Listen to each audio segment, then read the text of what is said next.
रोने का कोई फ़ायदा नहीं है, वहाँ जाने का कोई फ़ायदा नहीं है, मुझसे बात करने का कोई फ़ायदा नहीं है, वहाँ ठहरने का कोई फ़ायदा नहीं है, एग्ज़ाम से पहले ये चीज़ करने का कोई फ़ायदा नहीं। इस तरह के जितने सेंटेंसेस होते हैं उन्हें इंग्लिश में बोलने के लिए एक स्ट्रक्चर का यूज़ कर सकते हैं। तो आइए देखते हैं कि वो स्ट्रक्चर क्या है। It's no use, it's no use. आइए देखते हैं कैसे हम इस्तेमाल कर सकते हैं। इट्स नो यूज़ के साथ इट्स नो यूज़, इसके साथ हम इस्तेमाल करेंगे verb ING, verb ING. Example के लिए रोने का कोई फायदा नहीं, इसको हम लिखेंगे, उसमें एक्शन में आईएनजी जोड़ देंगे। It's no use, it's no use crime. वहां जाने का कोई फायदा नहीं। It's no use, it's no use verb going there, going there. मुझसे बात करने का कोई फायदा नहीं। इट्स नो यूज,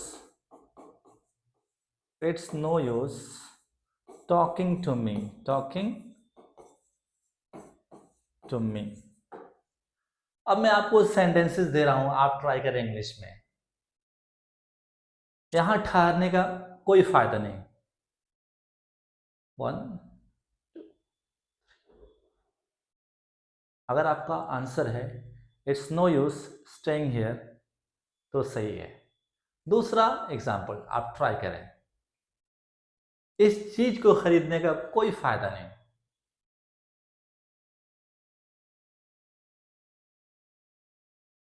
अगर आपका आंसर ये है it's no use buying this thing तो सही है। तीसरा एग्जाम्पल,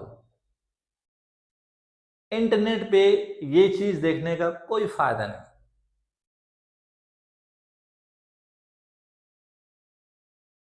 अगर आपका आंसर ये है it's no use watching this thing on the internet तो आपका जवाब सही है। अब मैं कुछ और सेंटेंसेस देता हूं जिसे आप कमेंट में लिख सकते हैं। तुमसे बात करने का कोई फायदा नहीं, वहां ठहरने का कोई फायदा नहीं, मेरे पिताजी से बात करने का कोई फायदा नहीं, इन किताबों को खरीदने का कोई फायदा नहीं। कमेंट करें और लर्न करें।